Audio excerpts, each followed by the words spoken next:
9 महीने तक बच्चा क्या क्या सोचता है, माँ के गर्भ में किस गति से उसका विकास होता है, कब उसमें सोचने समझने की शक्ति आती है। नमस्कार दोस्तों, आपका स्वागत है हमारे धार्मिक ग्रंथों के चैनल 18 पुराणों पर। दोस्तों, गरुड़ पुराण में प्राणी के जीवन और मृत्यु से जुड़े रहस्य, पाप और उन्हें कर्मों के साथ साथ यह भी बताया गया है कि माँ के गर्भ में 9 महीने तक बच्चा क्या क्या सोचता है, माँ के गर्भ में किस गति से उसका विकास होता है, कब उसमें सोचने समझने की शक्ति आती है और वह भगवान से क्या प्रार्थना करता है। आज की इस प्रस्तुति में हम इसी विषय पर बात करेंगे। दोस्तों, आइए पहले जानते हैं कि माता के गर्भ में शिशु का विकास कैसे होता है और उसमें सोचने समझने की शक्ति कब आती है। गरुड़ पुराण के अनुसार ईश्वर की प्रेरणा से शरीर धारण करने के लिए एक जीव पुरुष के वीर्य के माध्यम से स्त्री के गर्भ में प्रवेश करता है। प्रथम रात्रि में जीव एक सूक्ष्म कण के आकार का होता है। 5 रात्रि में वह एक बुलबुले के बराबर हो जाता है तथा 10 दिन का जीव एक बेर के फल समान हो जाता है। इसके बाद वह एक मांस के पिंड का आकार लेकर एक अंडे के समान हो जाता है। 1 महीने में शिशु का सिर निकल आता है। दूसरे महीने में हाथ, पैर आदि अंगों की रचना होती है। तीसरे महीने में नाखून, रोम, हड्डी, लिंग, नाक, कान, मुंह आदि अंग बन जाते हैं। चौथे महीने में त्वचा, मांस, रक्त, मज्जा का निर्माण होता है। 5वें महीने में शिशु को भूख और प्यास लगने लगती है। 6ठे महीने में शिशु गर्भ की झिल्ली से ढका हुआ माता के गर्भ में घूमने लगता है।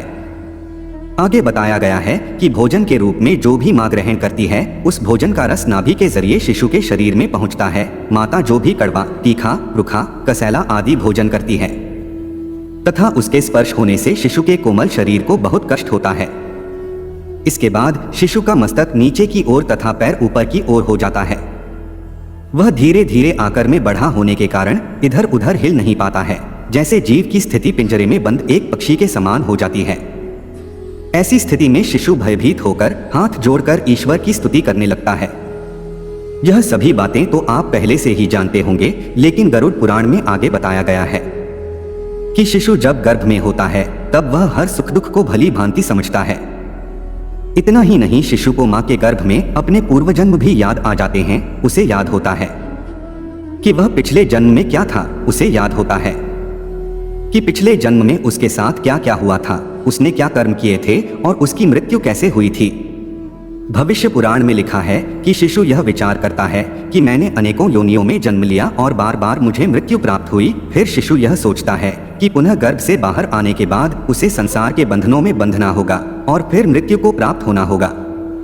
दोस्तों, इसे लेकर भविष्य पुराण आगे कहता है कि जितना कष्ट पर्वत के नीचे दब जाने से किसी मनुष्य को होता है, उतना ही कष्ट गर्भ में शिशु को भी होता है। समुद्र में डूबने से जो दुख होता है, वही दुख गर्भ में शिशु महसूस करता है। गरुड़ पुराण के अनुसार 7वें महीने में जीव को ज्ञान की प्राप्ति होती है और वह सोचता है कि मैं इस गर्भ से बाहर जाऊंगा तो ईश्वर को फिर से भूलकर मोह माया में फंस जाऊंगा। ऐसा सोचकर वह दुखी होता है और इधर उधर घूमने लगता है।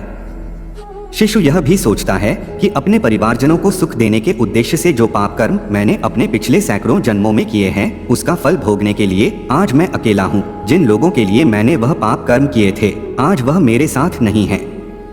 इस तरह 7वें महीने में शिशु अत्यंत दुख से वैराग्य युक्त होकर ईश्वर की स्तुति इस प्रकार करता है। साथ ही यह भी कहता है, संसार को पालने वाले भगवान श्री विष्णु, मैं आपके शरणागत हूँ, मेरा उद्धार करें। गर्भस्थ शिशु भगवान श्री विष्णु का स्मरण करता हुआ सोचता है कि हे भगवान, इस गर्भ से अलग हो आपके चरणों की भक्ति करूंगा जिससे मैं मुक्ति को प्राप्त कर सकूं। फिर गर्भस्थ शिशु प्रार्थना करता है कि मैं मल मूत्र के कुएं में हूँ और भूख से व्याकुल, इस गर्भ से मुक्त होने की इच्छा करता हूँ। माता के गर्भ में पल रहा शिशु भगवान से बार बार कहता है कि मैं यहाँ पर बहुत कष्ट में हूँ, फिर भी यहाँ से निकलकर संसार में आने की इच्छा नहीं करता, क्योंकि बाहर जाने से पाप कर्म करने पड़ते हैं जिससे नरक आदि प्राप्त होते हैं। इस कारण मैं बहुत दुखी हूँ। इस प्रकार 9 महीने तक माता के गर्भ में रहने के बाद जीव को प्रसूति वायु प्रसव के लिए नीचे धकेलती है। नीचे सर करके प्रसूति मार्ग से शिशु अत्यंत कठिनाई से बाहर आता है।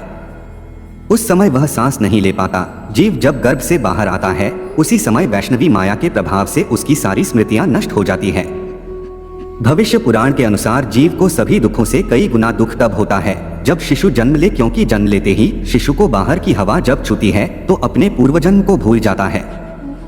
वह अपने अस्तित्व और ईश्वर को भी याद नहीं रख पाता। यही वजह है कि गर्भ से बाहर आते ही शिशु जोर जोर से रोने लगता है।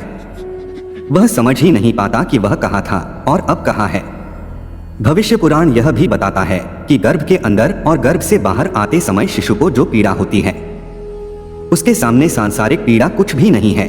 गरुड़ पुराण में स्पष्ट लिखा है कि गर्भ में जीव की जैसी बुद्धि होती है। यदि यह बुद्धि स्थिर हो जाए तो कोई भी व्यक्ति सांसारिक बंधनों से मुक्त नहीं हो सकता। कर्म को भोगने के लिए जब जीव गर्भ से बाहर आता है उसी समय वैष्णवी माया उसको मोहित कर देती है। माया के स्पर्श से वह जीव विवश होकर कुछ बोल नहीं पाता और जन्म के समय होने वाले अनंत कष्ट को एक निरापराधीन व्यक्ति की तरह भोगता है। दोस्तों, आशा है कि आपको माँ के गर्भ में बच्चा क्या सोचता है इस बात का ज्ञान हो गया होगा। अगर हमारा प्रयास सफल रहा हो तो कृपया वीडियो को लाइक कीजिए और ऐसे ही वीडियो उसको देखने के लिए हमारे चैनल को सब्सक्राइब कर लीजिए। साथ ही कमेंट में जय श्री कृष्ण अवश्य लिखें।